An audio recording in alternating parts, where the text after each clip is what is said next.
We're going to go over all the phones in the 2000s that were the popular ones, the OG old school ones, the ones that I think personally deserve to be on this list. And let's see, did your old phone make the cut? The Nokia 3310 is a discontinued mobile phone which was announced on September 1st of 2000. It released in the fourth quarter of that year, replacing the Nokia 3210.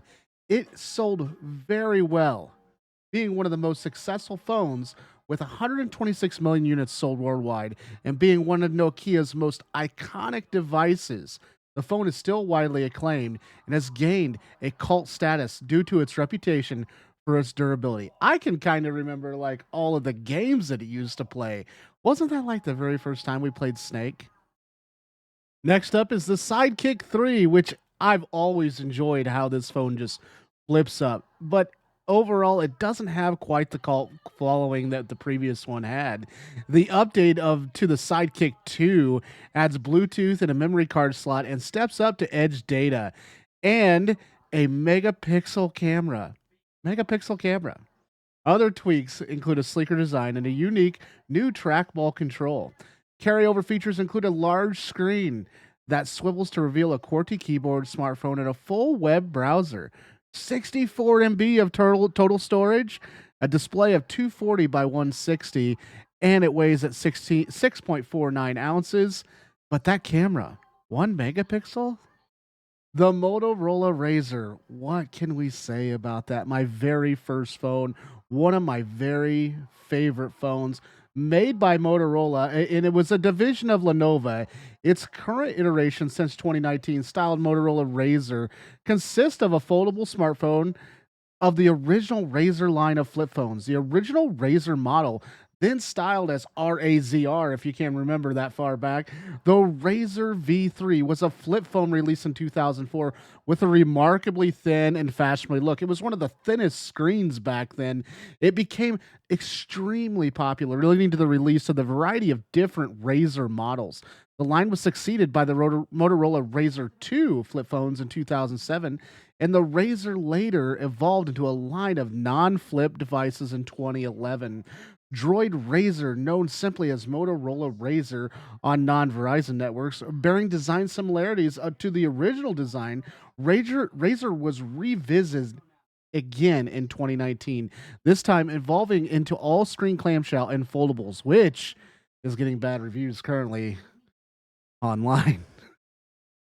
The Motorola Rocker, ROKR, the first version of which was informally known as the iTunes phone, was a series of mobile phones from Motorola, part of a 4LTR line developed before the spin-out of Motorola Mobility.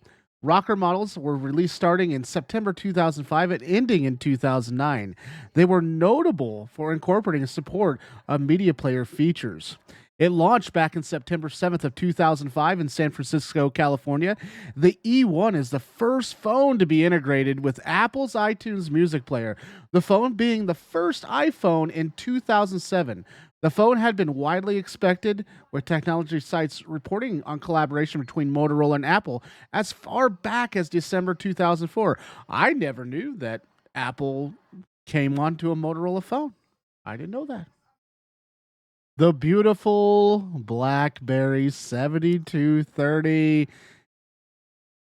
Research in motion, RIM. Basically, research in motion. Early attempts at mating its popular wireless email device PDA with a cell phone didn't turn out as well as the company had hoped, which I don't understand. I like my Blackberry, Crackberry, Blackberry, but anyways.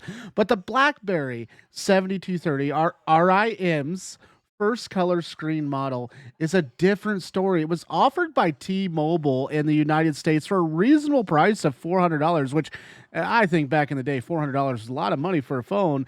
But the 7230 combines a GSM and a GPRS world phone, a PDA, and a wireless email capability in a slim 4.8 ounce unit that doesn't require an earbud to talk on. The only potential drawback is T-Mobile service. If the carrier's GPRS coverage is not widespread in your area, you'll have a tough time getting email on the go. I'm guarantee you're going to have a tough time nowadays using this. I'm just saying. Where do we even begin with this one? The iPhone, retroactively referred to as the iPhone 2G, the iPhone 1, or the original iPhone, was the first iPhone model and the first smartphone designed and marketed by Apple Incorporated, which we just talked about previously on this list, how Apple had to deal with Motorola back in the day. I didn't know that. I didn't know that. But this is the very first Apple iPhone to come out. After years of rumors and speculations, it was officially announced on January 9th, 2007, and was released in the United States on June 29th, 2007. Development of the iPhone as a product began in 2005 and continued completely in secrecy until its public unveiling. If I can remember right, wasn't one like dropped off at a bar or something like that and somebody found it? I don't know. The device broke with prevailing mobile phone designs by limiting most physical hardware buttons and eschewing a stylus for its finger-friendly touch interface. Features instead of only using a physical button and a touchscreen, it featured quad-band GSM cellular connectivity with GPRS and edge support for data transfer, and a continuous internet access and onboard processing to support features unrelated to voice communication, which really that's what we didn't know what cell phones were for. We didn't know that it was literally a computer in your pocket. We didn't know that. We didn't know that till then. The iPhone 3G was announced on June 9th, 2008. That was the next model after that. The iPhone quickly became Apple's most successful product, with later generations propelling it to become the world's most profitable company, introducing things like the App Store and many other things that Apple all dibble dabs in, like the iPods. And do you remember the old iPod? We need to make a video on the iPod. Here's one that I'd never I did not have this model at all. It was the Sony Ericsson W810, and I went through a lot of phones back in the day, but the W800 is a very similar to the Sony Ericsson K750, but it differs with regards to its playback software and its cosmetic design changes. The major differences to the K7050 are the included 512 MB in memory, a Stick Pro Duo 512 MB. Like, we have pictures that are larger than that. The introduction of flight mode function, where all radio signals are switched off, and the stereo portable hands-free headset Sony Ericsson HPM-70, which features a 3.5 millimeter headphone jack, allowing to include headphones to be swapped for any other pair of headphones, which has a 3.5 millimeter headphone jack. I never had this phone, but it sort of looks like a camera to me. It's really the only phone from back in the day where on the backside it looks like a physical camera. We have to talk about the classic flip phone, bruh. Like, and this is a classic. I could talk about the Samsung Rugby where you could run over that thing, but we have to talk about the Samsung SGH-T100. The Samsung phone is a dual band GSM mobile phone. It was manufactured by Samsung in 2002.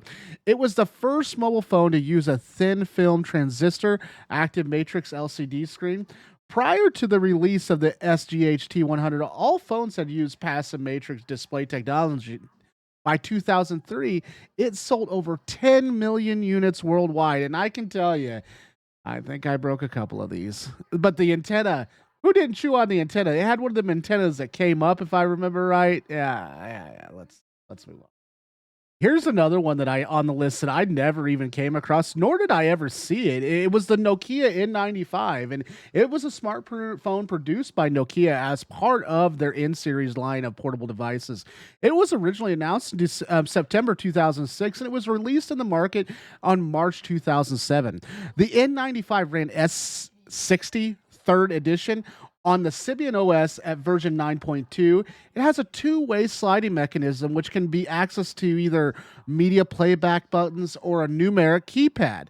It was first released in silver and later on in black. It was a limited edition, qualities in gold and purple. The launch price in N95 was around $550, which was around $730 US, which I think was pretty steep for a model like this, but it had very unique buttons on the front. It was something that could compete with the iPhone in my mind, but it was one that I never seen. Last up was another phone that looked like a brick. That look like a brick, just like one of the very first ones we talked about, the Nokia 6310. It is a mobile phone from Nokia, obviously. First introduced at the CEBIT fair in March 2002, with sales starting later that year and discontinued in late 2005. It was Nokia's first tri-band phone, offering GSM 900, 1800, and 1900, primarily marketed as a business phone. It was for some years the dominant GSM device in the corporate world. The device was most commonly offered in two-tone silver gray or two-tone gold black trim. The third option, a copper-colored variant, was much rarer, which I never seen the copper one. That would have been kind of sexy. Did your phone not make the list?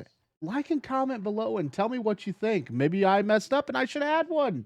Let me know. Tell me what you think down below. Anyways, thanks for watching. See you in the next one.